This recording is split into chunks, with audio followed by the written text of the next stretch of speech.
Hello guys, story सन से पहले channel को सब्सक्राइब करें। चैप्टर 6। माया जब दनदनाते हुए शेखावत मेंशन पहुंची तो उसे देखकर अर्चना जी और देवयानी जी हैरान रह गई।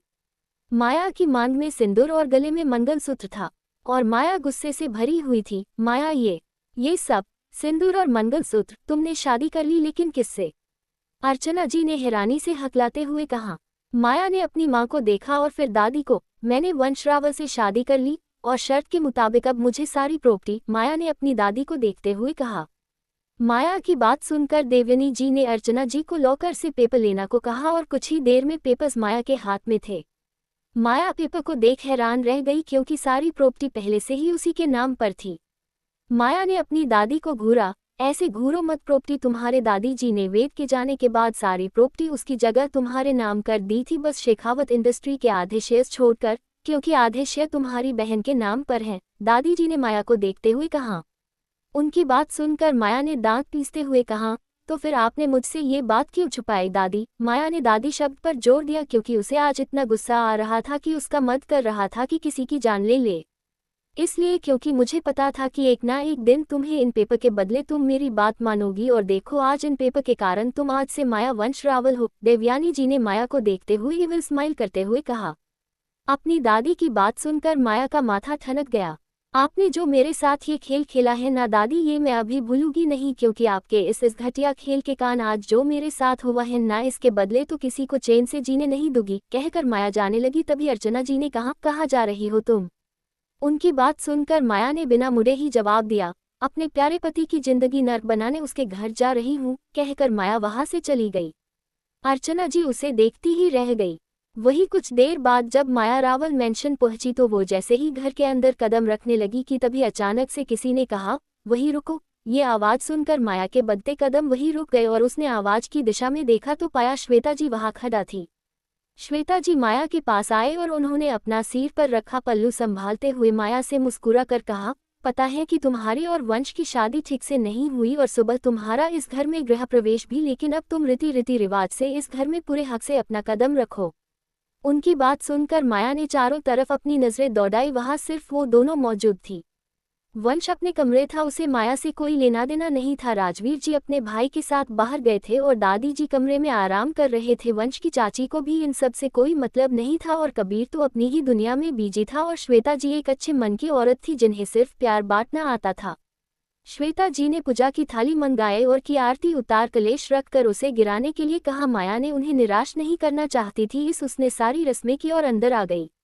बहुत प्यारी हो तुम, श्वेता जी ने माया की बलाए लेते हुए कहा। उनकी बात को इग्नोर कर माया ने अपनी सर्द आवाज में पूछा, वंश कहाँ है? माया की बात पर श्वेता जी ने हल्का सा मुस्कुरा कर कहा, वंश ऊपर अपने कमरे में है, तुम लिफ्ट से सबसे ऊपर वाले फ्लोर पर जाओगी तो तुम्हें उसका कमरा मिल जाएगा, और हाँ कुछ देर में खाना लग जाएगा तो तुम फ्रेश होकर नीचे आना, कहकर उन्होंने माया के गाल पर हाथ रखा और वहां से चली गई। माया भी लिफ्ट से जब वंश के कमरे में आई तो उसने देखा कि कमरे का दरवाजा खुला हुआ है, जिसे देख माया अंदर आई। कमरा पूरा लग्जरियस था, दीवार पर वंश की हॉट तस्वीरें लगी हुई थी। एक हवादार बालकनी भी थी कमरे में, सफेद थीम का वो कमरा काफी अच्छा था, लेकिन माया को वो कमरा पसंद नहीं आया। माया को काला रंग पसंद था और शेखावत मेंशन में उसका कमरा पूरे ब्लॉक थीम का था। माया ने सोच लिया कि अब इस कमरे को वो अपने हिसाब से रखेगी। आई लव यू जान। अचानक से ये आवाज माया के कानों में पड़ी और माया के कान खड़े हो गए। उसने बालकनी की तरफ देखा, ये आवाज बालकनी से आई थी। माया बालकनी की तरफ गई और उसने देखा तो पाया उसका पति किसी से पर बात कर रहा है। माया बिना आवाज किए चुपचाप वंश की बातें सुनने लगी। नोआ बेबी, मैं तुमसे कुछ कहना चाहता हूँ, प्लीज तुम मेरी बात तो सुनो प्लीज, वंश ने अपनी गर्लफ्रेंड से फोन पर बात करते हुए कहा। वो काफी परेशान लग रहा था और वही अपने वंश बेबी के मुंह से किसी पराई लड़की का नाम सुनकर माया की आंखें सर्द हो गई। तभी माया को याद आया कि रेडी ने उसे बताया था कि वंश रिलेशनशिप में है, नोआ उसके पति की गर्लफ्रेंड है। माया गुस्से से आगे बढ़ी और उसने वंश से फोन एक झटके में छीनकर बालकनी से नीचे फेंक दिया। वंश माया को देख हैरान रह गया। व्हाट द फ्यूसी, ये क्यों किया तुमने पागल लड़की, मेरा फोन फेंक दिया क्यों? वंश माया पर चिल्ला उठा। वंश को अपने ऊपर चिल्लाते हुए देख माया ने गुस्से से उसका कॉलर पकड़ लिया और अपने करीब खींचकर के सनकी की तरह कहा, चिल्लाओ मत वंश बेबी, मेरा दिमाग इस वक्त बहुत खराब है और अगर तुम ऐसे ही मुझ पर चिल्लाते रहोगे ना तो मैं तुम्हारे फ़ोन के पीछे तुम्हें भी नीचे फेंक दूंगी और तुम पति मेरे होकर कैसे किसी पराई लड़की के साथ बात कर सकते हो।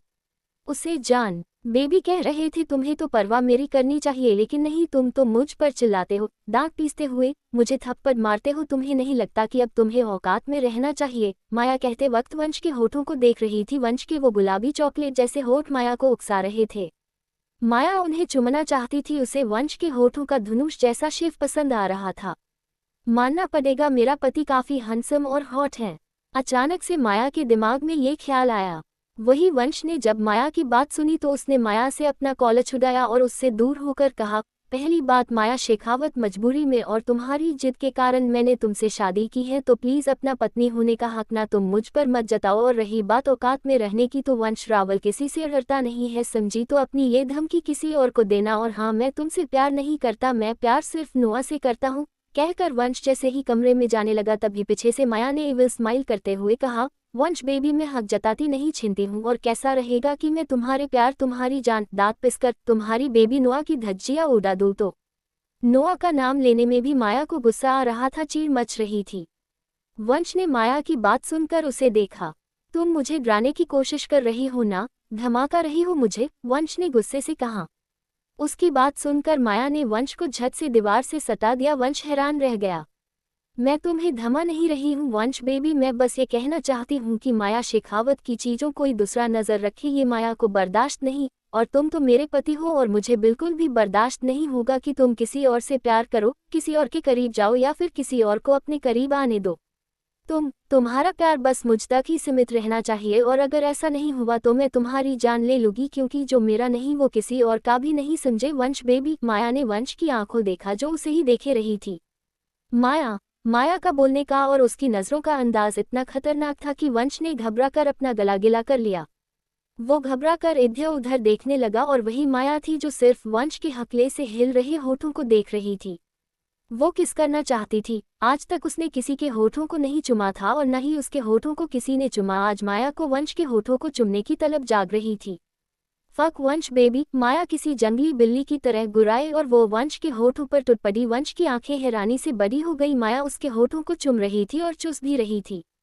चैप्टर 7। माया ने वंश के होठों को चुमा रही थी, तभी वंश ने गुस्से से माया को खुद से दूर कर अपने होठों को ऐसे साफ किया मानो जैसे किसी गंदी चीज को चुमा हो। वंश थोड़ा सा मासूम सा था और भोला था, वो नोआ से प्यार करता था और उसके लिए पूरा लॉयल था। वही माया ने जब देखा कि वंश अपने होठों को रफली साफ कर रहा है तो उसकी आंखें छोटी हो गई। डैड, तुम्हें सही नाम से पुकारते हैं बदतमीज। तुम सच में बहुत ज्यादा बदतमीज लड़की हो और आज तो सच में बदतमीजी की हद हो गई है। तुमने मुझे किस क्यों किया?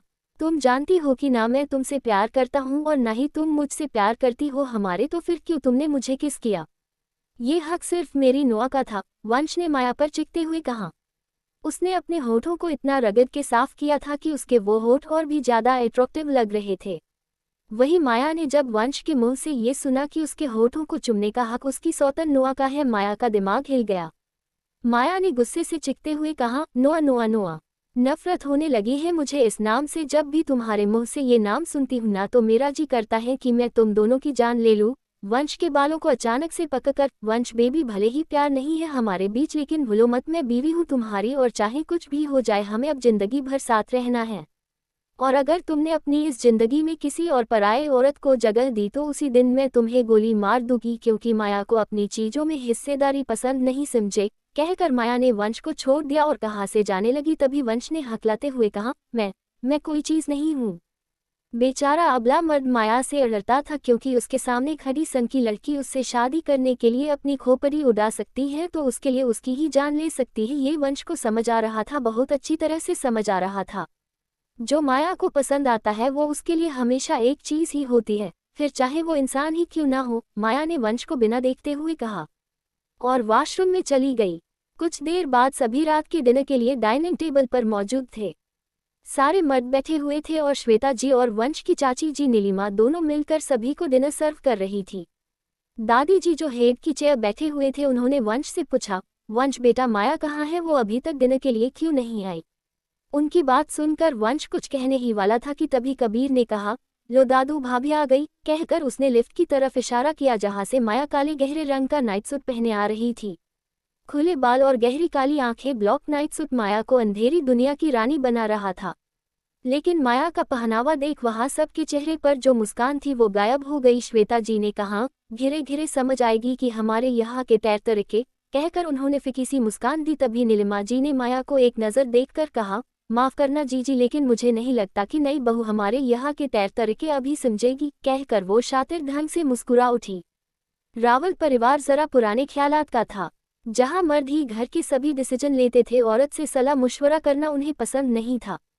और रात के खाने में क्या बनेगा ये भी मर्द ही बताते थे। औरत की पसंद नापसंद ये सब रावल परिवार के मर्द तय करते थे। वही माया ने बिना किसी की तरफ देखे खाली चेयर पर बैठते हुए कहा, मुझे कुछ सोचना और समझना नहीं है, मैं वैसे ही रहूंगी जैसा मेरा मन करेगा, कहकर माया ने सभी पर नजरें फेराई जो उसे ही देख रहे थे। राजवीर जी, जिन्हें माया का ऐसे मर्दों के बीच बैठना बिल्कुल भी पसंद नहीं आया, वो माया की तरह देख चेयर पर से खड़े और सभी से कहा, मेरी भूख मर गई है, अब मुझे आराम करना है, कहकर वो चले गए। उन्हें जाते हुए माया को छोड़ सभी देखने लग गए। देखा जीजी, आपकी बहू के कारण आज भैया भूखे पेट सोने चले गए, नीलिमा जी ने शांत आवाज में ताना मारा। जिसे सुन श्वेता जी चुपचाप खाना परोसने लगी, जिसे देख माया ने हल्का सा मुस्कुराकर उनसे कहा, चाची जी ताने काफी अच्छे मारती हैं आप, घूरते हुए, लेकिन अफसोस आपका ये घटिया ताना मुझे बिल्कुल भी पसंद नहीं आया। माया ने रावल मेंशन में पहला मचा दिया था। माया की बात सुनकर चाचा जी का मुंह बन गया। चाचा जी और कबीर मन मन मुस्कुराने लगे और वंश माया को घूरने लगा। सभी को खाना सर्व हुआ और सभी खाना खाने लगे। माया ने भी एक बाइट लिया और जैसे ही खाने लगी तभी उसका ध्यान श्वेता जी और नीलिमा जी पर गया जो वो साइड खड़ी हुई थी। आप दोनों का कोई व्रत है क्या? माया ने उन दोनों से पूछा, जिसे सुनकर सभी माया को देखने लगे। श्वेता जी कुछ कहती उससे पहले ही कबीर ने कहा, भाभी वो मनमी और चाचा हम सब का होने के बाद खाना खाती हैं। आज आपका पहला दिन है न, इसलिए आपको कुछ पता नहीं है यहाँ के नियमों का। घेरे घेरे आप सीख जाएगी, कह वो खाना खाने लगा। नियम? माया हल्का सा इस शब्द पर मुस्कुरा उठी। माया ने कहा, तुम मर्दों के लिए क्या कोई नियम है इस घर में? कहकर माया ने वंश की तरफ देखा, लेकिन ये बात उसने दादाजी के लिए कही थी। वही माया की बात सुनकर वंश चाचा जी कबीर और श्वेता जी चाची जी उसे देखते ही रह गए। नियम लगाने ही हैं तो औरत और मर्द दोनों पर बराबर लगाने चाहिए। जो औरत खुद खाना बनाती है उसे ही ठंडा खाना मिलता है। गजब के कानून है रावल परिवार में, माया ने कहा और अपना खाना छोड़कर चली गई। वंश और कबीर ने अपनी माँ और चाचा जी को देखा। इतने सालों से उन्होंने इस बारे में कभी सोचा ही नहीं था। निर्मल चाचा जी भी अपना खाना छोड़ चले गए। खाना खाने का आज मानो किसी को मन ही नहीं हो। श्वेता और नीलिमा, कल से आप दोनों भी हमारे साथ ही खाना खाएंगी, बाकी नौकर हैं घर में परोसने के लिए, दादाजी ने कहा और वहां से चले गए। उनकी बात से दोनों हैरान थी। आज दादाजी ने ये कह दिया जो सालों से न कह सके। चैप्टर 8। वंश खाना खाकर जब अपने रूम में आया तो उसने देखा कि माया बेड पर लेटी हुई थी, जिसे देख वंश की आंखें छोटी हो गई। वो आगे बढ़ा और उसने माया को देखते हुए गुस्से से कहा, तुम मेरे बेड पर क्या कर रही हो? उतरो अभी मेरे बेड से, यहाँ तुम्हें सोने का कोई हक नहीं है, समझी? कहकर वंश माया की बाजू पकड़ उसे उठाने लगा। लेकिन तभी अचानक से माया ने अपनी आंखें खोली और वंश को ही अपने ऊपर खींच लिया। वंश माया के ऊपर गिर गया। तभी माया झट से पलटी और वंश के ऊपर उसकी कमर पर बैठ गई। वंश के गाल टमाटर की तरह लाल हो गए क्योंकि वो महसूस कर रहा था माया की किटी पर अपना वो। वंश के गाल जलने लगे। उसने इधर उधर देखने लगा, उसके पसीने छूटने लगे। उसने हकलाए आवाज में कहा, बेशरम लड़की, तुम्हें शर्म नहीं आती है ऐसे पराये मर्द के ऊपर बैठते हुए? उसके मुंह में जो आया उसने बोल दिया। और वैसे भी वंश माया को अपनी बीवी नहीं मानता था क्योंकि उसे प्यार तो नोआ से था। माया ने जब वंश की बात सुनी तो उसने उसके ऊपर झुकते हुए सेक्सुअल वाइज में घिरे से कहा, कौन पराया मर्द है यहाँ? मैं जिसके ऊपर बैठी हूँ वो तुम हो, मेरे हक के पति। वैसे तुम्हारे इतने पसीने क्यों छूट रहे हैं? वंश के कान में फुसफुसाते हुए, क्या पहले कभी सेक्स नहीं किया तुमने जो ऐसे मेरी करीबी से तुम्हारे पसीने छूट रहे हैं? कहकर माया ने वंश के कान को लीक किया। वंश की सांसें तेज हो गई और अपना गला गिला करने लगा। उसे महसूस हो रहा था कि उसका लोअर पार्ट हलचल में है। माया वंश के शर्ट के बटन खोलने लगी। वंश मदहोश हो रहा था। वंश बेबी, आज हमारी शादी हुई और आज हमारी सुहागरात है, चलो सुहागरात खेलते हैं। माया वंश की शर्ट के बटन खोलने में कामयाब हो गई। वो वंश को तिरछी नजरों से देखते हुए उसके सीने को चुमने लगी, साथ ही जानबूझकर अपनी कमर हिला रही थी। वंश का सोया जानवर जाग रहा था। तू तुम मुझे छेड़ रही हो, वंश ने मदहोशी भरी आवाज में हकलाते हुए कहा। उसकी बात सुनकर माया के होठों के कोने मुड़ गए। उसने वंश के सीने को चुमने का काम करते हुए धीरे से कहा, तो छिप जाओ ना, कहकर वंश के होठों पर अपने होठ रख दिए। वंश की आंखें अपने आप बंद हो गई, लेकिन तभी अचानक से उसे नोआ का चेहरा याद आया। वंश ने माया को अपने ऊपर से झट से हटा दिया और उठकर बैठते हुए कहा, तुम दूर रहो मुझसे, समझी, कहकर वो अपनी शर्ट के बटन बंद करने लगा। वही माया बेड पर अपने हाथ पर सिर रख कोहनी के बल लेटी वंश को देख रही थी। इस बिस्तर पर तुम्हारे साथ सोने का हक सिर्फ मुझे है वंश बेबी, तो अगर तुम्हारे दिमाग उस कमीनी को यहाँ सोने का हक देने का कोई इरादा है तो उसे अपने दिमाग में ही दफन कर दो वंश बेबी। और तुम्हारे जितने भी सेक्स के अरमान हैं ना तो तुम उन्हें मेरे साथ पूरा कर सकते हो। माया कहते कहते अपने होठों को दांतों तले दबा दिया। वंश माया की बात सुन उसे देखता ही रह गया। माया के एक्सप्रेशन देख उसे माया के इरादे ठीक नहीं लग रहे थे। वंश घबरा गया, अगर वो बेड पर सो गया तो ये औरत उसकी इज्जत को रात भर तार तार कर देगी, वंश ने सोचा। और वो झट से बेड पर से उठा और एक तकिया लेकर सोफे की तरफ जाते हुए माया से कहा, अकेली ही सो जाओ, यहाँ मुझे कोई शौक नहीं तुम्हारे साथ सोना का और तुम्हारे करीब आने का, कहकर वो सोफे पर सो गया। माया वंश को एक स्माइल के साथ देख रही थी। वंश मासूम और प्यारा है और बेवकूफ भी है थोड़ा सा। माया को वंश की हर अदा भा रही थी। माया को वंश पसंद आ रहा था, लेकिन इसका मतलब ये नहीं था कि माया वंश ने मारा थप्पड़ भूल जाएगी। माया शेखावत अब वक्त के इंतजार में है। अगली सुबह माया की जब आंख खुली तो सबसे पहले उसकी नजरें वंश पर गई। फक वो हल्के से बुदबुदाई। सुबह सुबह ऐसा नजारा उसने अपनी जिंदगी में पहली बार देखा था। उसकी ठरकी नजरें वंश को क्षण करने लगी। वंश मिरर के सामने खड़ा था, उसकी कमर पर टॉवल लिपटा हुआ था और उसके वो गिले बाल जिनमें से पानी की बूंदें निकलकर उसके माथे से होते हुए उसके सिक्स पैक पर से टॉवल के अंदर कहीं गुम हो रही थी। माया वंश को देखने लगी। उसका पति हॉट है, बहुत ज्यादा हॉट है। माया ने वंश के सीने को देखा। माया को पहली बार किसी मर्द को चुमने की बेताबी जाग रही थी। शायद ये रिश्ते का असर था, पति पत्नी वाला रिश्ता। माया ने वंश के सीने से होते हुए उसकी टॉवल को घूरा।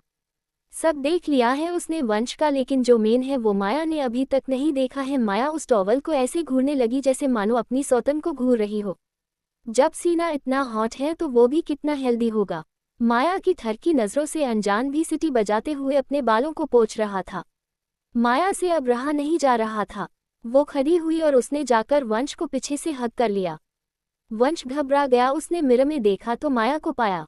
ये क्या रही हो तुम, वंश ने अपने पेट से लिपटे माया के हाथों को हटाते हुए कहा, लेकिन अब तो मुमकिन नहीं था। माया ने वंश की पीठ को चूमते हुए कहा, वंश बेबी तुम गलती कर रहे हो। माया शेखावत वंश रावल के लिए पागल होने लगी थी। 2 दिन ही हुए हैं उन्हें मिले हुए, लेकिन माया को वंश पसंद आ रहा था। सामने वाले का चेहरा देख माया शेखावत बता सकती थी कि वो कितना जमीन में है और कितना जमीश के ऊपर। और वंश रावल को देख माया शेखावत इतना तो बता सकती थी कि ये लड़का शातिर नहीं बल्कि बेवकूफ़ है। ये जिससे भी दिल से प्यार करेगा उसके लिए जान भी देगा और जान लेगा भी, तभी तो नुआ नुआ करता रहता है हमेशा। मैं कौन सी गलती कर रहा हूँ, वंश ने माया को दूर करते हुए कहा। वो कंफ्यूज था माया की बात सुन। माया वंश के सामने आए और उसने वंश के सीने को सहलाते हुए उसकी आंखों में देखते हुए कहा, तुम मुझे अपने पीछे पागल बनाने की गलती कर रहे हो। तुम्हारा ये खूबसूरत सा शरीर, तुम्हारा यूं मुझसे दूर भागना, तुम्हारी बेवकूफ़ों वाली बातें और मेरी जैसी इतनी हॉट खूबसूरत बीवी होकर भी किसी फिरंगी लड़की के पीछे पागल होना, मुझे तुम पसंद आने लगे हो। और सच मानो जिस दिन मुझे तुमसे प्यार होगा ना वो दिन कयामत लाएगा वंश बेबी, कहकर माया ने झट से वंश की कमर पर से उसका टॉवल छीन लिया। वंश जो माया की बात को ध्यान से सुन रहा था, उसे अंदाजा नहीं था कि ये पागल लड़की ऐसी हरकत करेगी। वो हड़बड़ा गया और अपनी पीपी को अपने हाथों से छुपाने लगा। माया की नज़रों ने तो उसके दीदार कर लिए थे और माया इम्प्रेस थी, वो काफ़ी हेल्दी है। वंश ने बेड पर रखी चादर अपने आप को लपेट ली। पागल हो क्या तुम, क्यों किया तुमने मेरे साथ ऐसा, बदतमीज लड़की, वंश गुस्से से माया पर चिढ़ उठा। तभी माया ने वंश के करीब बढ़ते हुए कहा, गुस्सा क्यों कर रहे हो वंश बेबी, एक ना एक दिन तो तुम्हें मेरा सब देखना है और मुझे तुम्हारा, और वैसे भी खीरे से एक दिन तो वो होगा ही हमारे बीच, तब मैं सिर्फ देखूंगी नहीं बल्कि चखूंगी भी। माया ने अपने होठों पर अपनी उंगली फिराई। माया की अश्लील बात का मतलब वंश बखूबी समझ गया था। उसने दांत पीसते हुए कहा, वो दिन कभी नहीं आएगा माया, तुम्हारे सपने में भी नहीं, क्योंकि मेरा प्यार सिर्फ नुआ है ना कि तुम। वंश की बात सुनकर माया का अश्लील मूड खराब हो गया। माया ने वंश को देखते हुए सर्द आवाज में कहा, एक बीवी बीवी होती है और दूसरी औरत की उसके सामने कोई औकात नहीं होती। और मैं तुम्हारी बीवी हूँ और वो कमीनी नोआ तुम्हारी रखेल बन सकती है लेकिन बीवी अभी नहीं, और अगर तुमने एक और बार फिर उसका जिक्र मेरे सामने किया ना तो सच कह रही हूँ वो जहाँ भी होगी ना उसे मैं वही मरावा दूंगी। कहकर माया गुस्से से वॉशरूम में चली गई और तेजी से उसने दरवाजा बंद कर दिया। चैप्टर 9। सभी सुबह के ब्रेकफास्ट के लिए डाइनिंग टेबल पर मौजूद थे सिर्फ माया को छोड़कर, जहां आज श्वेता जी और नीलिमा जी भी अपने पतियों की बाजू में ब्रेकफास्ट के लिए बैठी हुई थी। सभी माया का इंतजार कर रहे थे, तभी माया अपने हाथ में फाइल लेकर आए और वंश की बाजू में बैठ गई।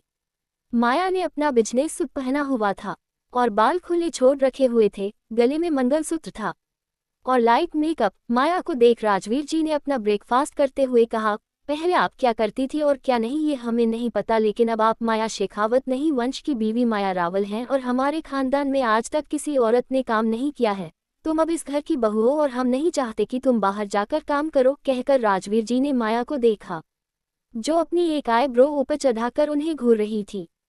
माया ने वंश पर अपनी नजरें फेराए और दांत पीसते हुए कहा, आपके खानदान में आज तक मेरे जैसी औरत नहीं आई होगी, लेकिन अब मैं हूँ और मैं अपनी मर्जी की मालकिन हूँ। माया ने आखिर में राजवीर जी को देखा, हमें तुम बिल्कुल भी पसंद नहीं हो माया, और हम नहीं जानते कि कल वंश ने तुमसे क्यों शादी की, लेकिन अब शादी हो चुकी है और तुम रावल परिवार की बहू हो और एक बहू और पत्नी होने के नाते तुम्हें घर और अपने पति की सेवा करनी चाहिए, ना कि बाहर जाकर किसी की गुलामी करनी चाहिए। राजवीर जी ने अपने हर एक शब्द पर जोर देते हुए कहा।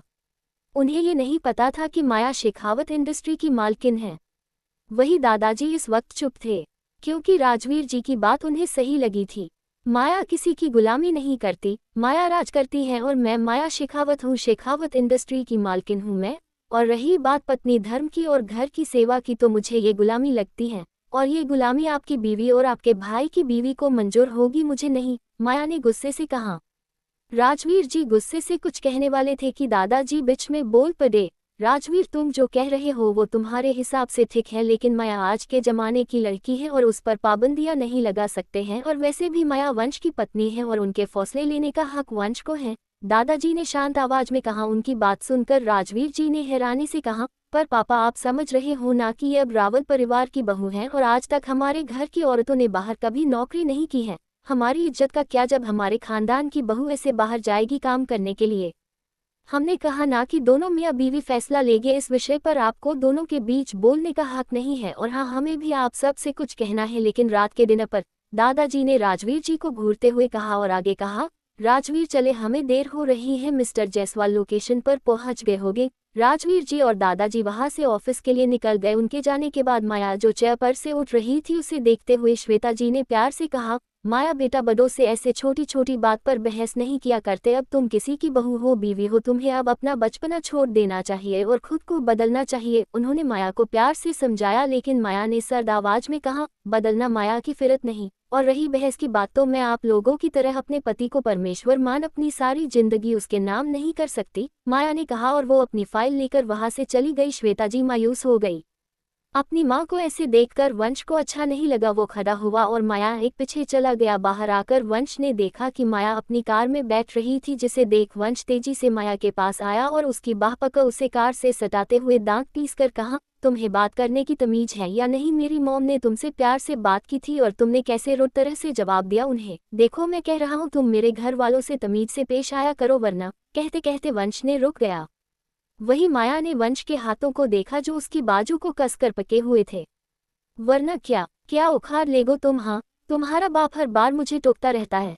तुम्हारे घर में तुम्हारी माँ तुम्हारी चाची सबके खाना खाने के बाद खाना खाती है, उनके सिर पर पल्लू रहता है, उनकी जिंदगी पति घर बच्चों तक ही सीमित है, उनका मुंह तक नहीं खुलता अपने पतियों के सामने, और तुम्हें आज मेरा तुम्हारी माँ से रुडली बात करने से बुरा लग रहा है। वंश रावल सब मुझे मतलबी कहते हैं, लेकिन सबसे बड़े मतलबी तो तुम हो। दांत पीसते हुए, जिसके दिमाग में वो 2 कौड़ी की लड़की चलती रहती है सिर्फ, लेकिन वो ये नहीं सोचता कि उसकी माँ इतने सालों से ऐसे घर में कैसी रही होगी। माया ने वंश को देखते हुए गुस्से से कहा और उसे खुद से दूर कर दिया। वंश माया की बात सुन उसे देखता ही रह गया। और हाँ, आइंदा मुझे छूने से पहले मेरी इजाजत जरूर लेना, कहकर माया कार में बैठ वहां से निकल गई। कुछ देर बाद शेखावत इंडस्ट्री में माया जब पहुंची तो सभी उसे देख खड़े होकर उसे विश कर रहे थे। माया अपना एटीट्यूड बरकरार रखते हुए अपने केबिन में आई, उसके पीछे रेडी भी थी। अंदर आने के बाद माया चेयर पर बैठ गई और उसने रडी को देखते हुए कहा, अगर कोई तुम्हें भरी भीड़ में थप्पड़ मारे तो तुम क्या करोगी? माया का बोलने का अंदाज काफी अलग सा था, जो बता रहा था कि माया शेखावत के दिमाग में कुछ खुराफाती चल रहा है। वही रडी ने जब माया की बात सुनी तो उससे ज्यादा हैरानी नहीं हुई, उल्टा वो समझ गई थी माया को किसी से बदला लेना है, क्योंकि जब भी किसी का कुछ बर्बाद करना हो तो माया ऐसे उरपटांग सवाल उससे पूछती थी। लेकिन इस बार का ये सवाल छोड़ा अजीब था। भीड़ में अगर कोई मुझे थप्पड़ मारे तो मैं कुछ नहीं कर सकती, क्योंकि मुझे पता ही चलेगा कि मुझे थप्पड़ मारा किसने है। रडी ने जवाब दिया। उसकी बात सुनकर माया के होठों पर खतरनाक स्माइल उभर आई। तुम्हें पता है अगर कोई भरी भीड़ में मुझे थप्पड़ मारे तो मैं क्या करूँगी? माया ने इविल स्माइल करते हुए कहा और वो खड़ी होकर रडी की तरफ आई और उसके करीब जाकर उसके कान में फुसफुसाते हुए कहा, मैं किसी एक के मारे थप्पड़ का हिसाब सारी भीड़ से लूंगी, ताकि जिसने मुझे थप्पड़ मारा है उसे पता चले कि माया शेखावत कितनी कमीनी है। कहकर माया खतरनाक तरीके से मुस्कुराने लगी। माया ने रडी को इशारे से जाने के लिए कहा और डेनियल को कॉल कर कुछ कहा और कॉल डिस्कनेक्ट कर दिया। माया ने अपना फोन टेबल पर रखा और चेयर पर बैठ लीन होकर खुद से ही कहा, बहुत बोलते हो तुम राजवीर रावल, लेकिन आज के बाद कभी हार बोल पाओगे? कहकर माया किसी शैतान की तरह हंसने लगी। चैप्टर 10। रात का वक्त था। रावल परिवार में सभी डिनर के लिए माया, राजवीर और एकांशी का इंतजार कर रहे थे, लेकिन तीनों में से कोई अब तक घर नहीं आया था। मॉम अपने डैड को कॉल कर पूछा कि वो अब आएंगे।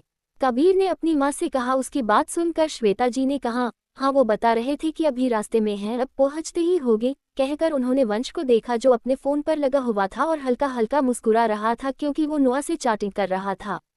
वंश, तुमने माया को पूछा कि वो कब आ रही है? श्वेता जी ने वंश से सवाल किया। वंश ने श्वेता जी की तरफ देखा और कहा, मेरे पास उसका नंबर नहीं है, और वैसे भी वो घर जाए या ना आए मुझे उससे कोई लेना देना नहीं है। उसकी बात सुनकर श्वेता जी ने गुस्से से कहा, वंश बीवी है तुम्हारी, वो अब तमीज बात किया करो, और वैसे भी अगर लेना देना रखना ही नहीं था तो क्यों की उससे शादी?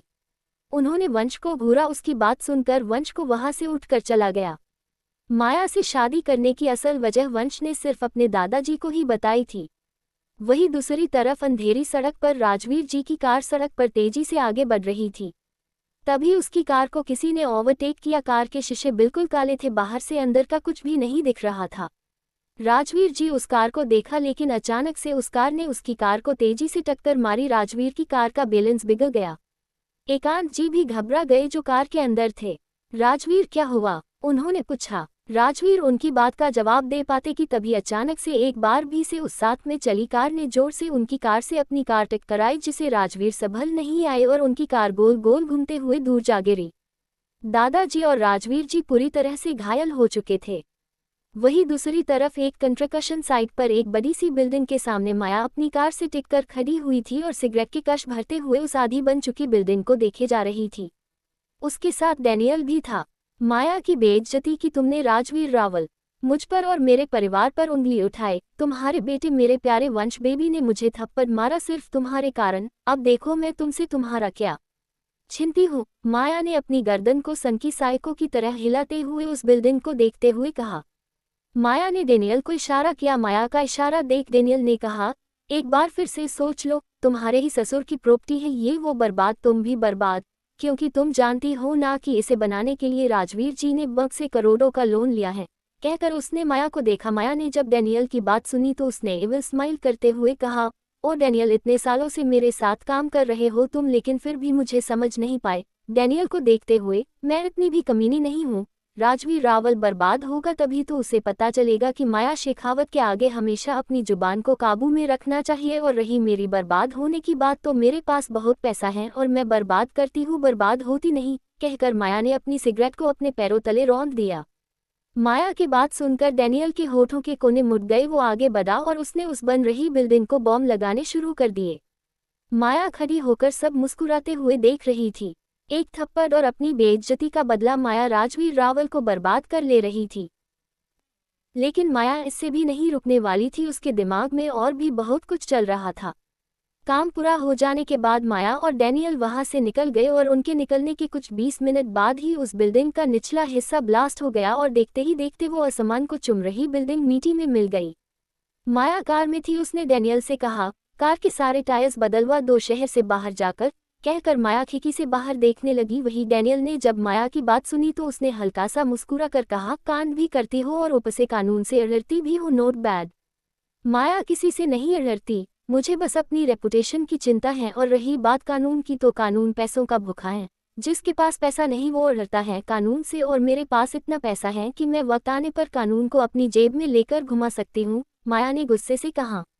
उसे बिल्कुल पसंद नहीं था कि कोई उसे अड़पोक कहे। वही दूसरी तरफ राजवीर जी का जहां एक्सीडेंट हुआ था वही पुलिस पहुंच चुकी थी। दोनों को हॉस्पिटल लेकर जाया गया। पूरे रावल परिवार को ये खबर मिल चुकी थी। सभी घबराकर हॉस्पिटल चले गए, जहां जाकर उन्हें पता चला कि दोनों की हालत बहुत खराब है और जो भी सरवाइव करेगा वही बच सकता है। ये सुनकर श्वेता जी घम से बेंच पर बैठ गई। मॉम संभाले अपने आप को, वंश और कबीर ने अपनी मां को संभालते हुए कहा। श्वेता जी तेजी से रोने लगी। सभी की आंखों में आंसू थे। तभी अचानक से चाचा जी का फोन बज उठा और दूसरी तरफ से जो कहा उसे सुनकर उसके हाथ से फोन गिर गया। चाचू क्या हुआ? वंश ने उनसे पूछा तो चाचा जी ने सदमे में जवाब दिया, हमारी जो नई बिल्डिंग बन रही थी वहां ब्लास्ट हुआ है। सब कुछ तबाह हो गया है, हम बर्बाद हो गए हैं। वंश कुछ नहीं बचा अब हमारे पास, पहले भाई और पापा और अब ये, चाचा जी ने रोते हुए कहा। चाचा जी ने की बात सुनकर सभी हैरान रह गए। पता नहीं किसी की नज़र लग गई है हमारे परिवार को, श्वेता जी ने रोते हुए कहा। उनकी बात सुनकर नीलिमा जी ने कहा, मुझे तो लगता है ये सब उस माया की वजह से हो रहा है। जब से हमारी जिंदगी में आए हैं तब से हमारे घर की शांति भंग कर दी है उस लड़की ने, वो गुस्से में थी। चाची जी प्लीज आप ना थोड़ी देर के लिए चुप ही रहे, कबीर ने गुस्से से कहा। कुछ देर बाद डॉक्टर बाहर आए, उन्हें देख सभी ने डॉक्टर को घेर लिया। डॉक्टर हमारे पापा और दादू कैसे हैं? वो ठीक तो है ना? वंश ने इमोशनल होते हुए कहा। वंश की बात सुनकर डॉक्टर ने घिरे से कहा, आपके पापा अब खतरे से बाहर हैं, लेकिन रीढ़ की हड्डी में काफी चोट आने की वजह से वो पैरालाइज हो गए हैं। उनकी बात सुनकर सभी हैरान रह गए। श्वेता जी तो और तेजी से रोने लगी। तभी डॉक्टर ने आगे कहा, लेकिन हम आपके दादाजी को नहीं बचा पाया, आई एम सॉरी, कहकर डॉक्टर वहां से चले गए। उनकी बात सुनकर सभी की आंखों में आंसू थे। वंश तो रोते हुए फर्श पर बैठ गया। कहानी को ज़्यादा से ज़्यादा शेयर करें ताकि नए रीडर भी कहानी से जुड़ते रहे और कमेंट भी करे और रेटिंग भी करते रहे। कहानी है एक ऐसे डेविल की और उसके जुनून बानी की। बानी बला की खूबसूरत अनाथ लड़की ग्वालियर में अपनी दोस्त के साथ शादी में गई थी, और उसी शादी में वो टकराए एक डेविल से जिसका नाम था सक्षम ओबरॉय। ओबरॉय इंडस्ट्रीज का मालिक और एक अन्याश सीईओ, जिसकी नज़रों में बानी कुछ ऐसी बैठ गई कि वो डेविल सक्षम ओबरॉय उसे हर हाल में पाने की तलब जाग उठी और उसकी यही तलब उसके मौत का कारण बन गई। लेकिन वो था तो एक डेविल जो मर कर भी वापस लौटा अपने एक नए अवतार में, सिर्फ और सिर्फ अपनी डार्लिंग्स बानी के लिए। कैसे मरा सक्षम ओबरॉय और क्यों लौटा वो वापस? थैंक्स।